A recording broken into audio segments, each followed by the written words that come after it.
Hello everyone and welcome to daily current affairs for 20th of अप्रैल।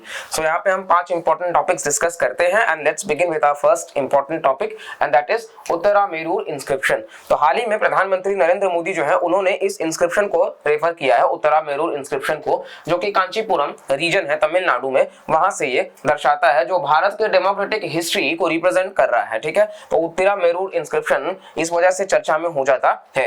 ये जो inscription है वो कई सारे इंस्क्रिप्शन को जोड़ करके है, कई सारी सेंचुरीज को दिखाता है और ये फेमस इसलिए है क्योंकि ये परांतका वन के डायनेस्टी में चला था। तो ये डायरेक्ट सवाल हो सकता है कि उत्तरामेरूर इंस्क्रिप्शन जो है वो किसके रेन में था, किसके डायनेस्टी में था? वो तो परांतका वन के समय में था और ये बिलोंग करते हैं चोला डायनेस्टी को। ठीक है, बहुत ही बड़ा, क्योंकि चोल डायनेस्टी पे हमेशा सवाल आता है, तो इस वजह से आप ध्यान रखिएगा कि परांतका वन जो है वो चोल वंश को ही बिलोंग करते हैं और वहीं से ये उत्तरामेरूर इंस्क्रिप्शन भी आता है। इसके अलावा आप देखोगे तो ये जो इंस्क्रिप्शन है परांतका वन का, वो पाया जाता है वैकुंठ पेरुमल टेम्पल के दीवारों पर। तो आप इस तरीके से भी मतलब देख सकते हो। नेक्स्ट आप देखोगे तो ये जो इंस्क्रिप्शन है वो ओवरऑल दिखाता है कि किस तरीके से लोकसभा का फंक्शनिंग होता है। उस वक्त जो था वो विलेज असेंबली, मतलब वो लोकल जो सभा है, दरअसल विलेज असेंबली एक्चुअली उसको रिप्रेजेंट कर रहा है। तो ये उत्तरामेरूर इंस्क्रिप्शन जो है आप देखोगे तो शुरू से ही ग्रास रूट डेमोक्रेसी को प्रमोट कर रहा है कि पंचायती राज वगैरह की चीजें तब के समय में थी। आप समझ रहे हैं मतलब कितना बेहतरीन इसमें क्राफ्टमैनशिप किया गया था। सभा की बात कर लेते हैं तो ये एक असेंबली होता था जो कि ब्राह्मण्स को एक्सक्लूसिवली कवर करता था और स्पेशलाइज्ड कमिटीज वगैरह किया जाता था ताकि अलग अलग चीजों को आप दिखा सको। इसके अलावा आप देखोगे तो इसमें जो मेंबर्स हैं वो सिलेक्ट किए जाते थे। इसके अलावा उनकी क्वालिफिकेशंस, उनका रोल्स, रेस्पॉन्सिबिलिटीज और सर्कमस्टांसेस, इन सभी पे बात होता था।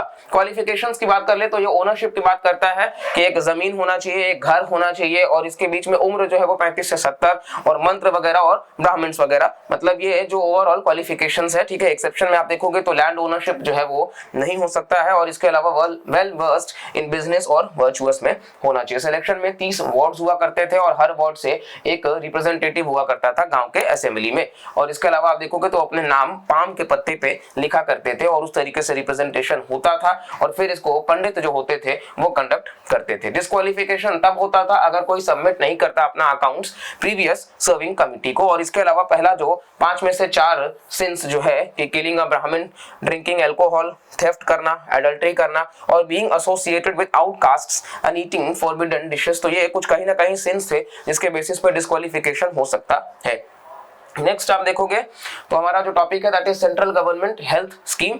तो union ministry of health and family welfare ने रिसेंटली हाइक किया है कंसल्टेशन चार्जेस को और रूम रेंट्स को under the central government health scheme. ठीक है, तो इसके बारे में थोड़ा जान लेते हैं ये क्या है। तो ये बेसिकली एक कॉम्प्रिहेंसिव हेल्थ केयर स्कीम है जो कि भारत सरकार लाता है अपने एम्प्लॉइज के लिए। ठीक है, याद रखिएगा, अपने एम्प्लॉइज के लिए, अपने पेंशनर्स के लिए और डिपेंडेंट्स के लिए। ठीक है, यानी कि सेंट्रल गवर्नमेंट में जो भी एम्प्लॉइज हैं उनके लिए, उनके मतलब जो पेंशनर्स हैं उनके लिए और साथ साथ में आप देखोगे तो उनके जो डिपेंडेंट्स हैं उनके लिए यहाँ पे कवर होता है। इसको एस्टैब्लिश किया गया 1954 में, 1954 में। और इसका जो क्वालिटी था ये था कि हेल्थ केयर सर्विस वगैरह प्रोवाइड करना गवर्नमेंट एम्प्लॉइज को और उनके परिवार को।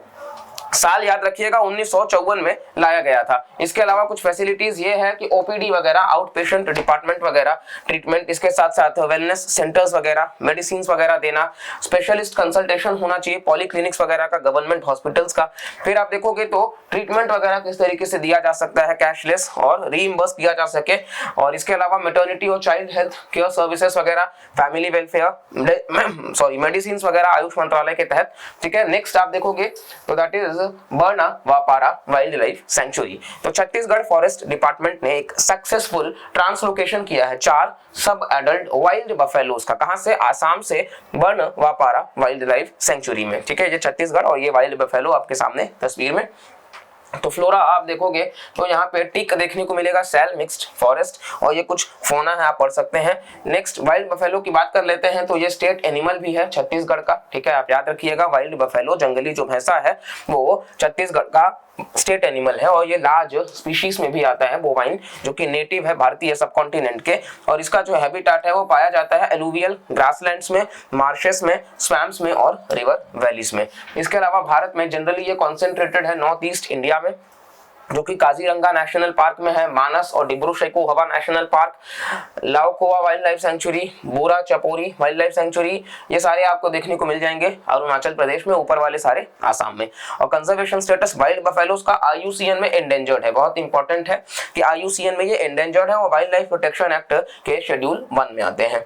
नेक्स्ट हम बात कर लेते हैं सूडान, काफी ज्यादा चर्चा में है ये कंट्री, आप मैप में भी देख सकते हो किस तरीके से सूडान जो है वो पहले, दरअसल सूडान अपने आप में एक ही कंट्री हुआ करता था, जो बाद में विभाजन होकर के साउथ सूडान एक अलग हो गया और सूडान एक अलग हो गया। इसका राजधानी खार्तूम, और यहीं पे नाइल जो रिवर है, व्हाइट नाइल और ब्लू नाइल, दो अलग अलग बनती है। आप यहाँ देख सकते हो रेड सी वगैरह, ऊपर इजिप्ट, इधर एरिट्रिया, इथियोपिया, इस तरीके से आप बाकी कंट्रीज को भी लोकेट कर सकते हो। तो यहाँ पे दिखाया गया कि एटलीस्ट 56 सिविलियंस जो है वो मारे गए हैं और 500 से ज्यादा, मतलब लगभग 600 लोग जो हैं वो कहीं ना कहीं वुंडेड भी हैं, चोटिल भी हैं खार्तूम शहर में, जो कि राजधानी है सूडान की। लोकेशन में हमने देखा कि ये नॉर्थ ईस्ट अफ्रीका में, आप वापस से देखो, एक तो ये ईस्ट में है और ऊपर ये नॉर्थ में है, तो इसलिए नॉर्थ ईस्ट अफ्रीका में ये लाई करता है। इसके अलावा ये बाउंडेड है इजिप्ट से, ठीक है, आप मैप में कंट्री को देख लीजिए, इजिप्ट में बाउंडेड है। इसके अलावा आप देखोगे तो ये रेड सी हमने देख लिया, एरिट्रिया, इथियोपिया आपको दिखा दिए, फिर साउथ सूडान नीचे, और फिर सेंट्रल अफ्रीकन रिपब्लिक इस तरफ, और चैड, ठीक है।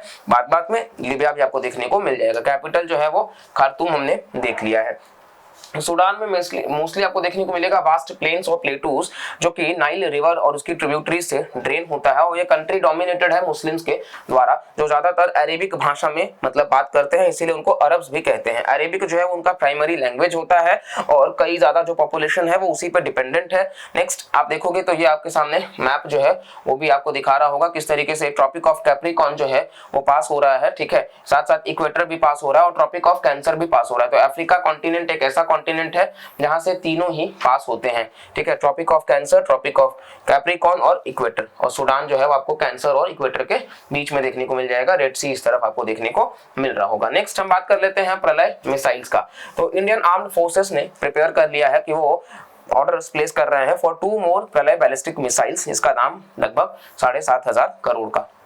तो ये क्या है, ये एक quasi ballistic surface to surface missile है, याद रखिएगा, प्रलय जो है वो surface to surface ballistic missile होगा, और इसका जो डेवलपमेंट किया गया है वो किया गया डिफीट करने के लिए इंटरसेप्टर मिसाइल्स को, ठीक है, इंटरसेप्टर मिसाइल्स को डिफीट करने के लिए। और ये जो मिसाइल है वो डिस्ट्रॉय कर सकता है दुश्मन के रडार को, कम्युनिकेशन इंस्टॉलेशंस को, कमांड सेंटर्स को और एयरफील्ड्स को। इसको डेवलप किया है DRDO ने, मतलब ये हमारा खुद का इंडिजिनसली ही है, और इंडियन एयरफोर्स जो है वो फर्स्ट होगा रिसीव करने के लिए इस मिसाइल का।